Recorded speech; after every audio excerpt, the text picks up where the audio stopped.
अस्सलाम वालेकुम, मेरा नाम डॉक्टर उमराब शरीफ है। आज हम डिस्कस करेंगे डायबिटीज़ टॉपिक को। इसको उर्दू में हम ज़ियाबतीस भी कहते हैं और लेम लैंग्वेज में हम इसे शुगर का मर्ज़ भी कहते हैं। ज़ियाबतीस क्या है, इसकी कितनी टाइप्स हैं, क्या साइन एंड सिम्टम्स हैं इसके, क्या टेस्ट हैं जिनके साथ हम इसे डायग्नोस कर सकते हैं, इससे बचा कैसे जा सकता है या इसको अंडर नॉर्मल कंट्रोल कैसे रखा जा सकता है, और मोस्ट इम्पॉर्टेंटली क्या ये काबिल इलाज है या नहीं, इसको हम डिस्कस करेंगे। एंड मोस्ट इम्पॉर्टेंटली इसके एडवर्स इफ़ेक्ट्स कि हमारे जिस्म में इसके क्या नुकसानात हो सकते हैं अगर हम इसका इलाज ना करें। ज़ियाबतीस बिल्कुल एक दीमक की तरह है कि जब दीमक किसी लकड़ी को लगती है तब हमें नहीं पता चलता, लेकिन अगर सफाई ध्यान से की जाए, हम इसके जड़ को पकड़ के इसका इलाज करके इसको वहाँ पे ख़त्म कर लें। लेकिन जहाँ पे अपनी सफाई का ध्यान एहतियात ना रखी जाए, वहाँ पे ये जब लकड़ियों को लग जाती है और जब ऊपर तक नज़र आना शुरू होती है, इसका मतलब ये है कि दीमक ने लकड़ी अंदर से सारी खा ली, अंदर भूरा बचा, और लकड़ी it's like just a piece of glass के आप उसको हाथ लगाते हैं ज़ोर से और वो टूट जाती है। बिल्कुल ज़ियाबतीस का मर्ज़ हमारे जिस्म के साथ भी ऐसा ही करता है। जब शुरू में हम चीज़ों को बर्दाश्त करते हैं कि शायद दीज आर नॉर्मल सिम्टम्स, हमें भूख ज़्यादा लग रही है, पेशाब ज़्यादा आ रहा है, इट्स फाइन, और हम इसका एवेलुएट नहीं करवाते, और जब इसके असरात हमारे जिस्म पे ज़्यादा बढ़ जाते हैं और हमें लगता है कि यार अब हमें कोई टेस्ट करवा के देखना लेना चाहिए और हमें कमज़ोरी बहुत ज़्यादा महसूस होती है, तब तक इसके असरात हमारे जिस्म पे इस कदर हावी हो चुके होते हैं कि जिनके कंट्रोल करने में और बेहतर करने में हमें टाइम लग जाता है फिजिशियंस को। ज़ियाबतीस कैसे डायग्नोस की जाती है या कैसे पता लग सकता है कि किसी पेशेंट को ज़ियाबतीस का मर्ज़ है या शुगर का मर्ज़ है।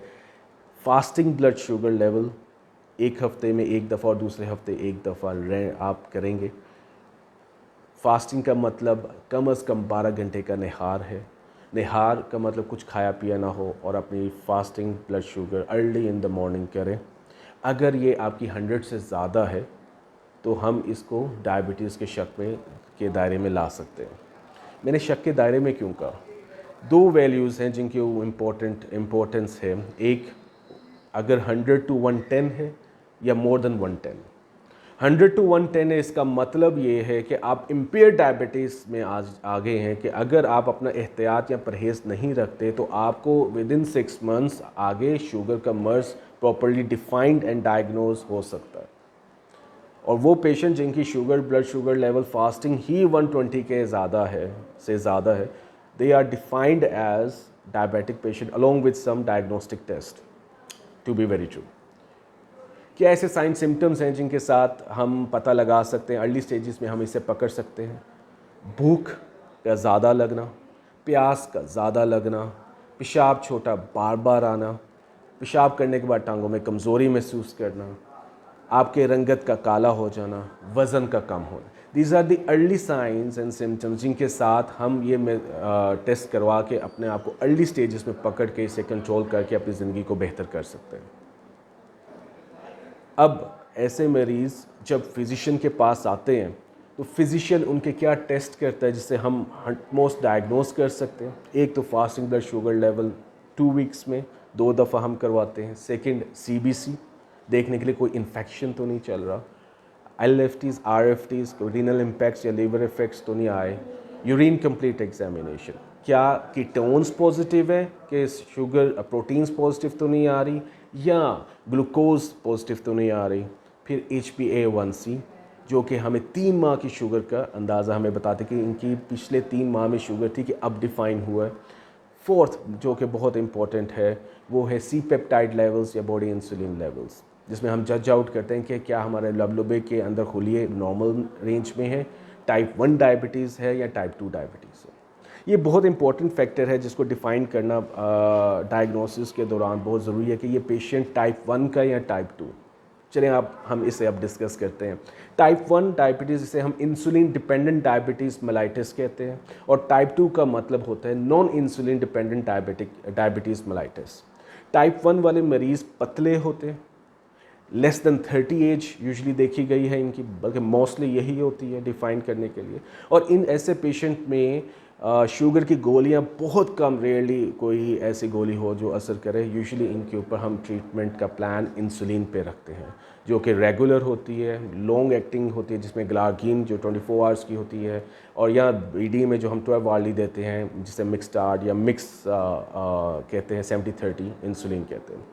सेकेंड टाइप पे अगर हम आएँ तो सेकेंड टाइप 2 डायबिटीज़, जिससे मैंने पहले बताया जैसे कि इसको हम कहते हैं non insulin dependent diabetes mellitus. ये पेशेंट की एज यूजुअली 35 से ज़्यादा होती है, इनके यूरिन में कीटोन्स नहीं होते। ऐसे पेशेंट के बेसिक वजह मोटापा होती है, ओबेसिटी होती है। ये जेनेटिकली प्रीडिस्पोज भी कर सकती है, यानी कि विरासत में भी मिल सकती है। ऐसे पेशेंट्स ये टाइप 2 डायबिटीज़ यूजुअली इन्फेक्शन की वजह से भी हो सकती है, स्ट्रेस की वजह से भी हो सकती है, और ज़्यादा मीठी अशिया को अपनी लाइफ में लागू करने की वजह से भी। अब हमें ये क्लियर कंसेप्ट हो गया कि टाइप 1 क्या है और टाइप 2 क्या है। इसके बाद हम आते हैं इलाज में। इस टाइप 2 का इलाज हम प्राइमरीली, सिंस हम इसे ये समझते हैं कि ये रेजिस्टेंस है, एक लेयर है फैट की, जिसकी वजह से हमारी जो नेचुरल इंसुलिन है हमारी शुगर के ब्लड में नहीं जा पाती, जिसकी वजह से हमारी ब्लड शुगर लेवल रेज रहती है। सो ऐसे पेशेंट को हम पहले oral prescriptions, oral hypoglycaemic drugs देते हैं, यानी कि शुगर कम करने वाली अद्वियात जो मार्केट में रेडिली अवेलेबल होती हैं वो हम डिफ़ाइन करते हैं ट्रीटमेंट पे। उनका वज़न कम करते हैं और उनको कहते हैं कि अपनी एहतियात के साथ ये अद्वियात इस्तेमाल करें, जिनके थ्रू हम आपकी शुगर को कंट्रोल कर सकते हैं। लेकिन इसका भी एक अलर्ट है कि अगर आपकी अद्वियात के साथ शुगर कंट्रोल ना हो तो हमें utmost in the end insulin पे ही आना पड़ता है। वो क्या ऐसी एहतियात है जिनके साथ हम अपनी शुगर को नॉर्मल लेवल में रख सकते हैं अलोंग विद मेडिसिन्स, चाहे ओरल हाइपोग्लाइसेमिक हो या इंसुलिन हो, वो ये जानना आपके लिए बहुत ज़रूरी है।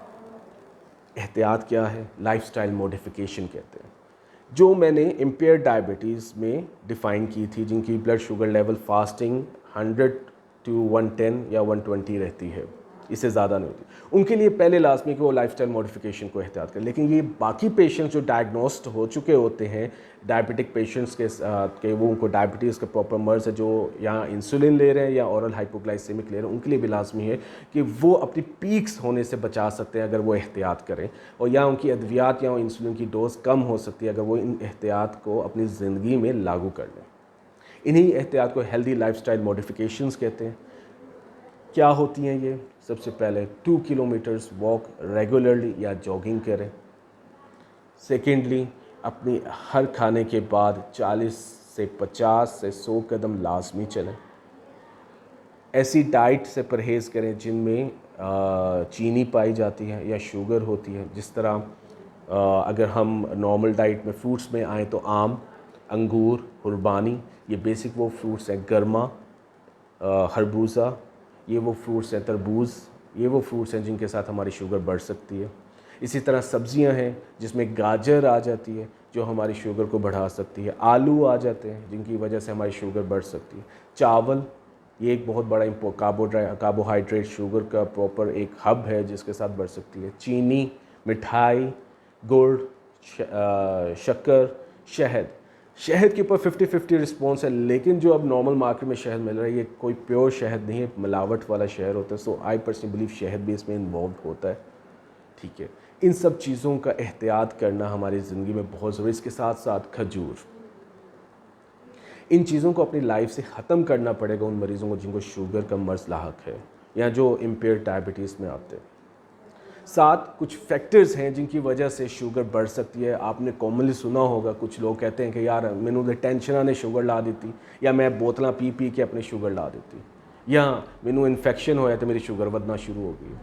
ये 3 फैक्टर्स भी बहुत इंपॉर्टेंट हैं जिनको हमें रूल आउट करने की ज़रूरत है। स्ट्रेस, हमारे जिस्म में कुछ स्ट्रेस हार्मोन्स होते हैं जिस तरह कोर्टिसोल है, आपका ग्लूकागोन है, आपका एड्रेनलिन, नॉर एड्रेनलिन, एपिनेफ्रिन और एपिनेफ्रिन, ये हार्मोन्स जो सिम्पैथेटिक रिस्पॉन्स या स्ट्रेस में हमारे रिलीज़ होते हैं जिनकी वजह से हमारी ब्लड शुगर लेवल रेज़ होती है। और ऐसे पेशेंट को देखा गया कि जो अपनी एहतियात भी कर रहे हैं, परहेज़ भी कर रहे हैं, वो मेडिसिन भी ले रहे हैं, इनकी शुगर कंट्रोल नहीं हो पा रही। तो ऐसे मरीज़ों को हमें इस फैक्टर को भी देखना पड़ेगा कि क्या उनके स्ट्रेस तो नहीं है लाइफ में, अगर वो अपनी स्ट्रेस मैनेजमेंट थेरेपी यानी कि योगा, डीप ब्रीदिंग एक्सरसाइज या कैथार्स या शेयरिंग फैक्टर्स के साथ उन लोगों के साथ कि जो उनको अंडरस्टैंड करते हैं, वो मशवरा अच्छा सिंसियर है और मशवरा अच्छा देते हैं, जिससे वो बात करके वो हल्के हो जाते हैं, इसके बावजूद उनकी शुगर लेवल कंट्रोल ना हो, with respective to medicine, preventive measures, controlling factors के साथ लाइफस्टाइल मॉडिफिकेशन के बावजूद, तो फिर हम उनको एंजियोलाइटिक्स देते हैं।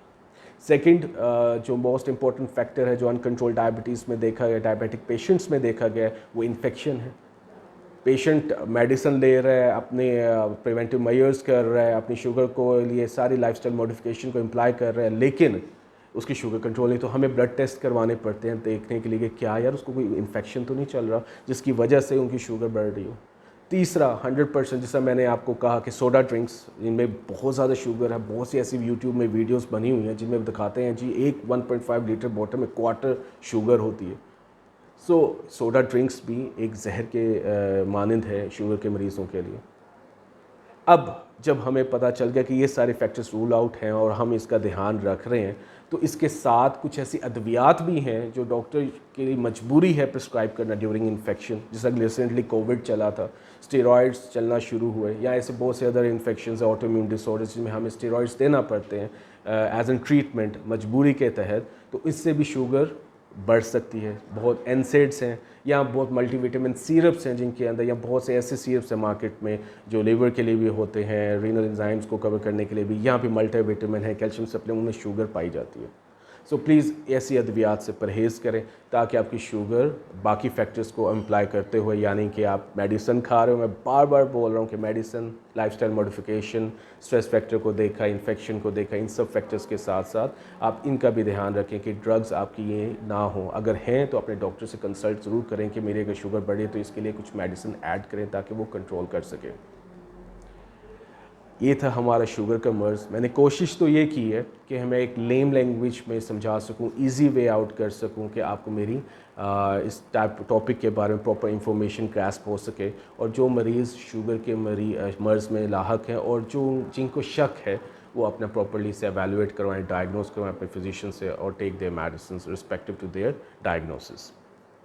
अब उन मरीज़ों के लिए कि जो अपने शुगर के होने के बावजूद they feel they are godly people, और कोई गल नहीं शुगर ही है ना, कंट्रोल कर लांगे। बड़ी यूट्यूब की वीडियो वेखिया ने कि असी करेले खा के या करेले का जूस पी के या फिर भिंडी खा के, भिंडी के अंदर से उसका लवादा लगा के हम शुगर को नॉर्मल कर लें। याद रखिएगा ये वो फैक्टर्स हैं जिनके साथ आप अपनी मेडिसिन के साथ शुगर को कंट्रोल कर सकते हैं, लाइफस्टाइल मॉडिफिकेशन में आती हैं, not they are the treatment. या ये उन पेशेंट्स के लिए हो सकता है जो इम्पेयर डायबिटिक है, जिनकी रेंजिंग फास्टिंग शुगर रेंज करती है 100 to 120 के दरमियान या 110 के दरमियान। अब इन्हीं मरीज़ों के बाद में साइड इफ़ेक्ट्स आते हैं, जिसके बाद ये अल्लाह तौबा करते हैं और डॉक्टर के पास जाते हैं कि डॉक्टर साहब हूँ सानू बचा लो, साढ़े को सबसे बड़ी गलती हो गई दुनिया ज़िंदगी की। क्या क्या असरात हैं जो शुगर को कंट्रोल ना रखें तो हमारे जिस्म पे आ सकते हैं। सबसे पहले अगर ऊपर से नीचे जाएं, फॉलिज का अटैक हो सकता है, खून की नसों का सिकुड़ाव हो सकता है, नज़र कमज़ोर हो सकती है, आपकी सुनने की इस्तात कमज़ोर हो सकती है, आपका दिल के पट्टे कमज़ोर हो सकते हैं, दिल का दौरा आपको पड़ सकता है, आपके गुर्दों पे असरात आ सकते हैं, क्रॉनिक पैंक्रियाटाइटिस यानी लबलबे का इन्फेक्शन हो सकता है, आपके गुर्दे ख़राब हो सकते हैं, आपकी हड्डियां और पट्टों की कमज़ोरी महसूस कर सकते हैं, आपके हाथ पाँव में जलन हो सकती है, आपके कड़ल पड़ सकते हैं। ये सब वो सिम्टम्स हैं जिनके साथ आप अपनी शुगर को ना कंट्रोल रखने की वजह से आपके जिस्म पर ज़ाहिर हो सकते हैं। इसी तरह ये बिल्कुल ऐसे ही है जैसे मैंने दीमक की एग्जांपल दी थी, जब लकड़ी को लगती है तो क्या होता है। अगर हम उसे शुरू में कंट्रोल कर लें तो ज़िंदगी बेहतर रहेगी, लेकिन अगर एंड पे करेंगे कंट्रोल तो फिर भी करना, लेकिन ज़रूरी नहीं कि कंट्रोल तब भी किया जाए जब पानी सर के ऊपर से गुजर जाए। तो प्लीज़ मेरी रिक्वेस्ट ये है हमारी पॉपुलेशन से, सारी आवाम से, कि काइंडली अपनी शुगर को प्रॉपर्ली डायग्नोज करवाएं। अगर आपको शक भी है तो इसको एवेलुएट लाजमी करवाएं, और जब आपको हो कि यार ये शुगर का मर्ज़ लाहक हो गया है मुझे, तो अपने फिजिशियन को लाजमी चेक करवाएं ताकि वो आपकी शुगर को कंट्रोल लेवल्स में रख के आपकी ज़िंदगी को बचा सकें। उम्मीद करता हूँ आज की वीडियो आपके लिए बहुत इंफॉर्मेटिव साबित हो। बस एक रिक्वेस्ट है कि kindly do subscribe my YouTube channel, do like the videos and do comment. आपके कमेंट इसलिए इम्पोर्टेंट हैं कि मुझे पता चले कि मुझे और कौन सी वीडियोस बनानी है और मुझे क्या क्या चीज़ें इम्प्रूव करनी है, ताकि आपको ज़्यादा अच्छे और आसान लैंग्वेज में मैं आपको पोर्ट्रे कर सकूं। Thank you very much. अल्लाह ताला सबको हिम्मत दे, ज़िंदगी दे, सेहत दे और खुशियाँ दे। अल्लाह हाफ़िज़।